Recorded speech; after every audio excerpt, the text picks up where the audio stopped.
All right, welcome back. We are here on the Daily Dismissal with Dev and Dash. This is part 2 of our episode 1. We are still working out the kinks, but we have picked another topic for today. Anything you want to share before we get into the topic? How you guys doing? How do you guys like the video so far? We've been very realistic, like real mom life. I know y'all hear these kids in the background. This is real. We are making time to do this, to show up, to be consistent, to show up for our friends, and we are sharing that with you guys.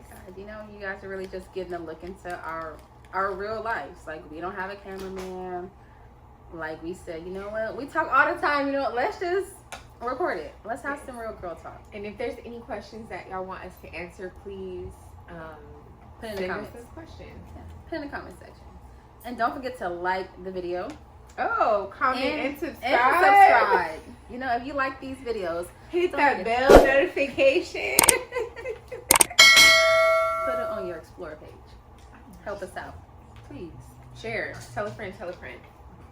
So today's topic is going to be parenting neurodivergent children. And it's funny because I never described my son as that. I do tell people like, okay, he's on the spectrum, but I don't know. I'm just very careful with like the words I use around it. From my experience, the only difference, there is no difference. Everything is just as chaotic. It's just as crazy. Neurodivergent kids have just as much personality. So yeah, I don't know. If you have some questions, maybe I can like answer some stuff better. But in my mind, my kid's perfect. So I don't know. Yeah. Do you have a question? Yes. Or any comments? Or your experience? I'm coming from like a biased place. That is him making his own commentary. I'm gonna come from an unbiased way of looking at it because I don't really have experience with parenting neurodivergent children, but I do have experience with teaching them because they are mainstream into the general education classrooms, which means they have access to the same curriculum as every other student, but sometimes they might need a little bit more support, where they get a IEP, which is an individualized education plan to kind of just tailors to their needs. But yeah, kind of touch base on what you said. Like, they're the same as all the other kids. Like, everybody in there acting up. I'm gonna be honest. It's like, it's not Johnny over here. It's everybody acting up. What's funny is that I really wanted to ask you if my son could be in your class. If he says mom, TK class, and we said they're all in there acting up in that rate. Yeah, you know. I mean, I'm gonna be honest with you. I am so nervous about teaching TK because I never thought that I would be teaching the real little ones. Yeah. Like, granted, they friends. They've like never been in the classroom before, never sat down, and I'm not used to that because I started 6th grade, and so they knew the routine. They knew how to read. They knew how to write. They knew how to follow directions. You know, even though they know it's consequences and they still don't do it. And then I went down to 1st grade, which is different. You know, they're still fresh into school, but they have at least 1 or 2 years of school experience. Yep. And with TK, it's just like, oh, you ain't got nothing. Help me, help you. Like, y'all just gonna leave me here with all these kids? Somebody save me. No, I'm just kidding. We're gonna have a good time. We're gonna have a great time. It's gonna be awesome. I think this is perfect for you. There's a reason that you're the only one certified. Oh my goodness. That's nothing but. Be sure what you go to school for, okay? Because like, they might just throw it on you like, look, that curveball. Like, you know what? You know, I need you to go here next year, and you're like, I'm not prepared. So I went the other way when I was in school. At Cal City Mingus, I taught at the Child Development Center with the littles, and then, you know, once I graduated, I was doing tutoring, but then I moved to the middle school, and so I have experience with high school, but they're too grown. Yeah, so the tutoring high schoolers, I was like, I don't go here. Like, the age gap was not far enough. Not far apart, and you need me. These 1 years are different. Oh, for sure. So, for sure. I digress. Back to parenting, the parenting topic. I was going to say the IEPs. Okay. So from my experience with the IEP as a parent, if your child does need an IEP, then you need to really advocate for what those needs are. Like, be vulnerable about what your child's needs. Something that I put recently in his IEP was his sleep insomnia.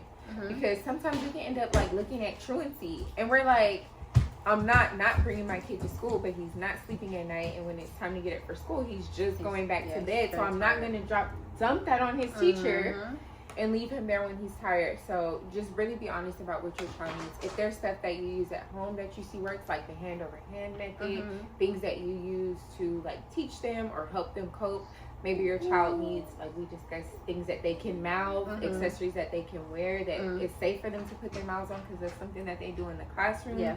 All of those things, be very thorough in your IEP. And don't be afraid to ask questions. Don't just let them tell you what the goals are, what they think. You have to be realistic about what works for you in your home and how you want that to apply in the school setting. So don't be afraid to ask for what you need or tell them some things that you see at home that maybe they don't see in the class.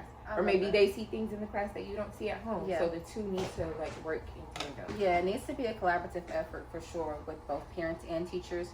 And I agree, like if there's some methods that you do at home that works well, we want to know what you do. Trust us, because there's no one size shoe fits all. Like if there's something that you know at home that's really working for you, we would love to implement that in school as well, because you know, kids thrive off a routine. And when they have the same thing at home and at school, it just makes the transition a lot more easier for both parties, you know. And it doesn't confuse the child, rather like, I'm supposed to do it this way here, and I'm supposed to do it this way here. Because they spend so much time at school. So that's why the bridge needs to be there. Please communicate with your teacher in the nicest way you can. Yes, be nice to us. We are now, by law, really, an additional parent. We are definitely a second parent. I mean, honestly, kids spend more time at school than they do at home. And I say that all the time. Like, I even tell parents, like, you know, we working together. Like, they're here more than they're at home. And so, of course, we want to provide a nurturing environment to children. But it can be hard when some parents don't want to put in that effort to collaborate and pretty much kind of share ideas. I know that there's a struggle. Neurodivergent, whatever term you want to put on a child, I'm sure we see the same struggles and challenges both ways. You know, like, so transitions can be hard. I was just about to say, we can talk about being neurodivergent outside of even having an autism diagnosis, because maybe it's ADHD. Yes. Maybe it's even what you said. Maybe it's not autism, but it's a learning disability or something like that. Maybe it's speech. Maybe they don't retain information well. It could be different things, but there is also that sensory component. Yeah. Some kids just want to fidget. Some kids just have to touch something. Some kids need an extra snack. Some kids need an extra 2 minutes. So just help us help them, and then also help them by letting them know they don't have to be ashamed to advocate for their own needs also. Yeah, like I teach middle school now, but I don't, you know, our kids with IEPs have a different, they have a class for them that they get more support in. So since I'm intervention, I don't usually see them. But the ones that I do know, I'm like, oh, I know how to do it. I know how to deal with this. I have a little extra fidget. I have a little. For sure. We can sit outside. Yeah, we can take an extra break. Yeah. You know? So don't think your teachers aren't willing, okay? We are here to be flexible too, but we are under pressure. So if y'all can help us with a couple of cheat codes, we're definitely be willing to share our resources as well. And trust is like, we understand the challenges that can be faced at home. Like, you know, it might be a challenge, but like, you know, just getting the shower in, getting in the bed, eating food, like just following simple directions. Like, we see those same challenges at school as well, and I feel like just having that real clear set of expectations every single day. It's not like, oh, they did this today, and you know, tomorrow I'm not going to implement the same thing. I feel like when you are very consistent on the expectations, that kids, you know, they gravitate to that more. Yes. They start to understand more, and they grasp the concept of, okay, I know after I do this, I need to do that. And of course, it comes with some struggles. That's just parenting. It don't matter. all of that applies to the neurodivergent children as well. Don't think you can't tell them to follow directions. Don't think they don't need to build routines. They need consistency as well, and they need to know that they're capable. You are physically able. We're not giving you a pass on that. You're going to participate to your best ability. 100%. We're going to give you whatever you need to assist with that or help you cope. But that neurodiversity does not excuse any of those wild behaviors. Some of those behaviors. I definitely agree. You won't be in here smacking me. Look, every action has a reaction, right? So if you smack me, then you know. Don't answer that. I'm just kidding. We want our jobs. That's true. I would never do that. Never. And I apologize to any parents that have dealt with teachers that they felt they needed to. You know, there is that.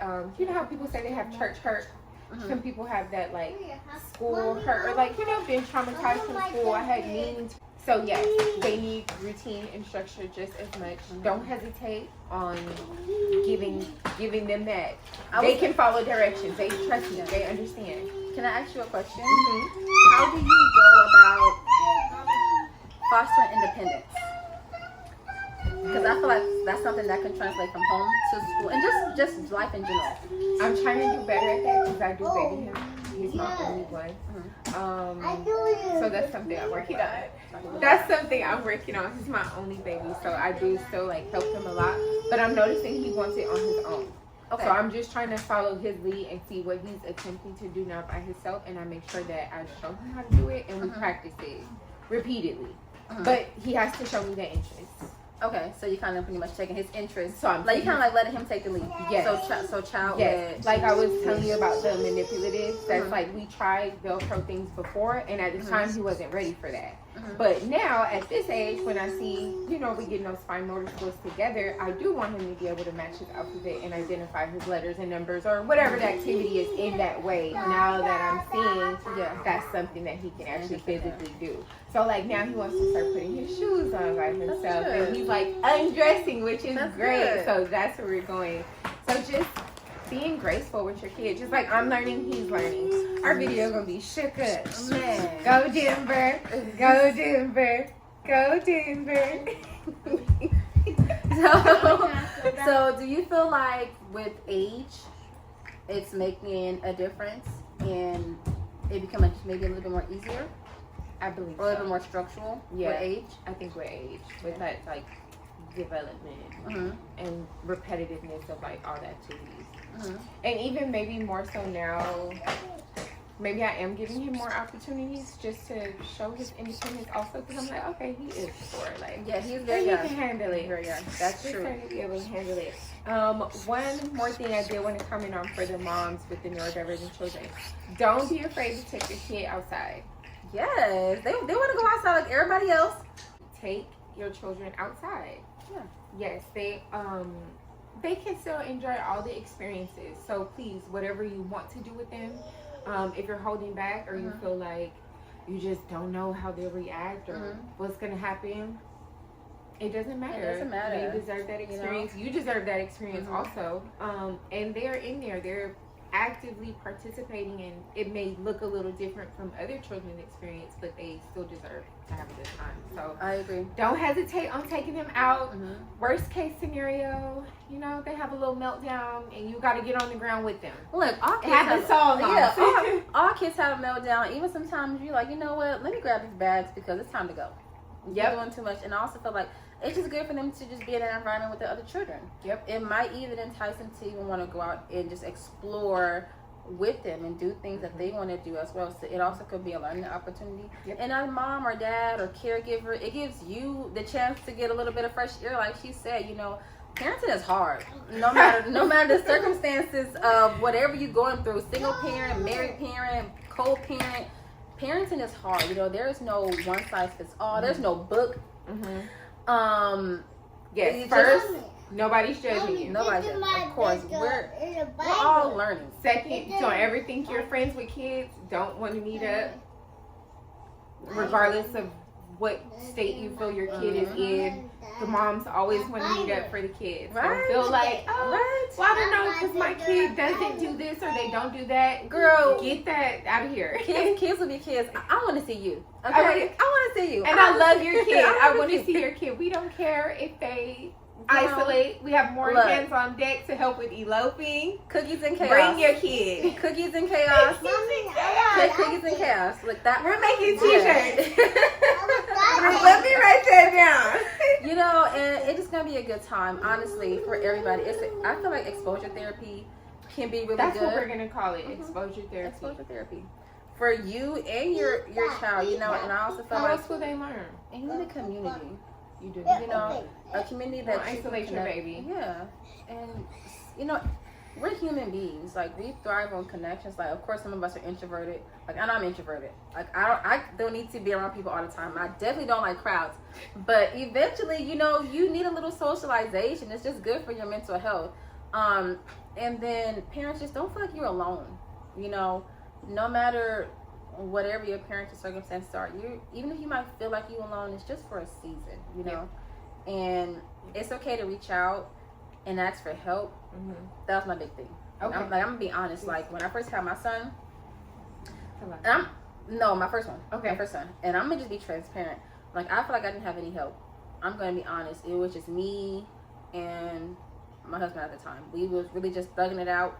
I didn't feel like I had a lot of support. I mean, any support, just to be honest. You felt like that. It's okay. It is tough.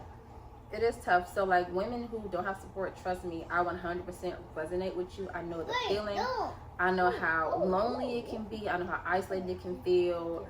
I know how overwhelming it can feel as well, when it's just like, damn, it's just me and my baby, and it's like, I gotta do every freaking thing, you know. Like, I'm tired. You know, like, you crying, I'm crying. I ain't had a bath in, I don't know when the last time I had a bath. I don't know the last time I ate. Mm-hmm. But I know you're taken care of. And it doesn't last long. It's just for a season. I mean, thankfully I did have a partner. Like, some people have nobody. I was about to say, there may be some hard moments, but it doesn't mean like it's a hard life. And like, it is a learning curve. You're learning, the baby's learning. We're learning together. No hormones are out of whack. Give it. That's another thing I want to point out. I feel like my son's diagnosis gave me so much grace just to like be myself, that I'm like, he's not judging me. Like, you gave me the example. I'm sorry that your kids are complaining. Oh yeah, they complain. But I'm like, oh, you know what? He actually, I'm not getting no complaints. Look, girl, we didn't went to the park, got ice cream, got McDonald's, made a random trip somewhere else, get home, I'm bored. You know, get somewhere out of my face, spend all my money talking about you bored. No. You better go leave. I'm mad. I get your device and get out of my face. I'm a screen parent. I'm sorry to all my non-screen parenting, but I am a screen time parent because I need a break, and I'm gonna be honest. Mm-hmm. I need a break. Yes, you know, shoot, I've been through a lot, you know. Times are different. It'd be different if I could send my kid outside and not be on the screen, but there's literally, that doesn't take place anymore. Kids don't want to go outside. But that's not a thing anymore. But we need to normalize that. I feel like you just lock them out. Like, we lock them out. Lock them out. You ain't no in and out. You gonna stay in or you gonna stay out. And you thirsty, it's a water hose out there. Okay. And you better go sit. My kids would never. They would be screaming and crying at the door and then the police will come, and I'm like, they just want to come in the house. And they just not this road. So take your kids outside. Take your kids outside. Take your kids outside. No matter their ability. And I feel like we also shouldn't put a term on children. Okay. Because, you know, all children learn differently at different rates, you know. Adults too. That's some of the problems. Some of y'all have never gotten diagnosed or the proper care that you needed, and so you don't have that empathy or, you know, what you need for your child. Like, some children we know need an IEP and the parents don't. Oh my goodness. That's a whole other conversation. Please don't do that to your child. Let them get the help that they need. No, seriously. So we can better help them also. And it's okay to be honest. Like, let's be honest. You're not the first parent to go through it. You're not the only parent to go through it. And you would benefit if you can have a support group of parents who are dealing with the same thing. Being vulnerable and saying, hey, let's all get together and support each other. You can definitely get a lot further that way. But yes, so I get to be I get to a vocal stem and you know, just be your fall out, fidget. fidget. And he like, let's do it together. Let's do it together. We're jumping and You know, we have a good practicing our time. butterfly moves. It It's keeps a good you youthful. It really does. It keeps you youthful. It really does. I'm like, I'm just not gonna stress. We're having a good Take time. this wig off. Girl, You don't you see care. how I already adjusted it. You don't see how I look on these cornrows. If You y'all don't want care. to send in some wigs for my toddler to yank around, You know, something for him to play with. A little sensory item. A yeah. little piece of hair. We will also take some mousse. And it gotta have mousse. What And a is- comb while What you is at the it. mousse you like? We're not gonna put that video on. She gonna sponsor that. She is. The dude. Watch her send you Yeah. a kid. You're looking I for the can't dude. wait. Here, let me go. Okay, so Yeah. I wish everyone had the access that they could get for their kids. I agree. Honestly, there are resources, but I'm gonna be honest. A lot of people don't even want the resources. They always say it's nothing out there, but when you're offered it or you're presented it, you're like, "What are you trying to say?" Like, I don't need this. There's nothing wrong. I see what you're saying. And it's like, it's okay. It's okay to accept the help when you want it. Yeah. And also relating to mainstream media, it's some stuff in the media that I don't like. And I'm gonna be honest. Like I recently just watched a video of a lady who was crying because her child was getting bullied in the pool because the kids were mocking her child who had autism. And they kept telling him like, get out the way. And I felt like she waited too long to say something. If I'm being honest. okay. I think for a second she couldn't believe what was going on, and it took her a minute to like gather, to decide what she was gonna say to defend her child. So that brings me to, regardless of your child's ability, make sure you educate your children on how other people may be and how they may function, and how to just treat people with respect. Being respectful. Yeah, 100%. you don't mock other people, you don't point, you don't laugh in people's faces, you don't be rude. Like, it's just simple common courtesies. And empathy. Like, empathy has to be taught. And if we don't teach our children empathy, then they're not going to know how to react as adults. Yep. Like in that situation with the kids mocking him. Yeah. Or her. Because I didn't feel like the mom was apologetic enough either. The two mothers, they were more like, it's like they were here, but they weren't receiving Kids are it. playing. And Yeah. then, even in the comments, people are like, oh, kids are just being kids, and like, you know, if you feel like that, then don't take your child out. What? And that's exactly why I said What? no. Absolutely take your child out. Teach your child to be respectful. I mean, because let's put it, if the shoe was on the other foot. Now, how would you feel if somebody was out there making fun of your child in front of your face? Initially, I'll be hurt. Then after that, I'm like, they better leave these special needs parents alone. You know, because they're already We're fighting built for their different. lives. They already at home fighting for their life. Now, if they need to do it outside the home, they are ready. We are built different. Please don't poke the bear. Yeah, just be courteous. Just be courteous to people, because we're all different. You know, we all have differences. Please be kind. And also, stop recording incidents like that if you not really stand up, because, like you said, the reaction time. She had us all riled up. I'm like, I'm getting mad. Like, why are you just recording them doing that? Are you gonna say something? But also, it kind of gives you a look inside, like, dang, this is what's happening if I'm not around. Like, I know that's hurtful. I'm like okay, I can't trust my child to go Yeah, anywhere without me, me. because who's gonna advocate? and this what's happening. Ooh, That's Do you hard. think she was hesitating to comment because there were more, like she was outnumbered By the children? by the children and the adults? I don't Because think that's just the emotional state. I can't imagine how like her adrenaline was going, because it was really hurtful for me to watch. Like, are they mocking him? But first mock, I would have been. Excuse me. Hey, leave them alone. Leave them alone. They're not bothering you. But then when you do that, then the other parent got something to say. Like, don't talk to my child. Well, it's like, well, look, who's going to do the parenting? Because I'm not going to sit now I back have to and raise watch you this. and your child to tell you that this is not It's okay. not okay. And you're teaching your child that it is okay.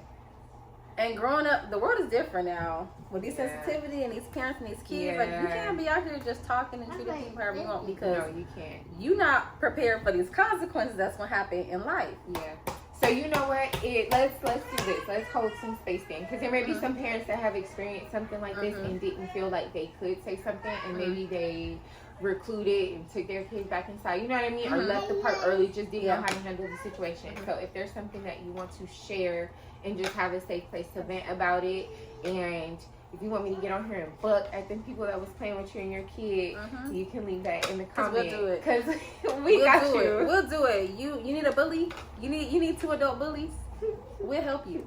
Okay? We're a community. Okay? There will be no bullying around here, no matter what are the needs of your child, because that's just not okay. Not okay. Is there any other thing you want to comment? I think that's a good place to leave it. That is a good comment. Let's end with our lesson of the week. Ooh, lesson of the week. Be more empathetic. I like that. Be more empathetic. You never know what people are going through. And if you look at yourself in the mirror, just think about what you're even going through yourself and how you want to be treated. I love that. Now apply that to others. And teach your children. Most importantly, teach your children. Because they're the ones growing up in the world. And they're the world changers right now. You know, like they're the youth. They're the foundation of what's transpiring for generations to come. So we can't say we want this to be safe for our kids, and we're not raising our kids to make this a safe place. We all have to do our equal share. I agree. Lesson of the week: be more empathetic. Classes dismissed.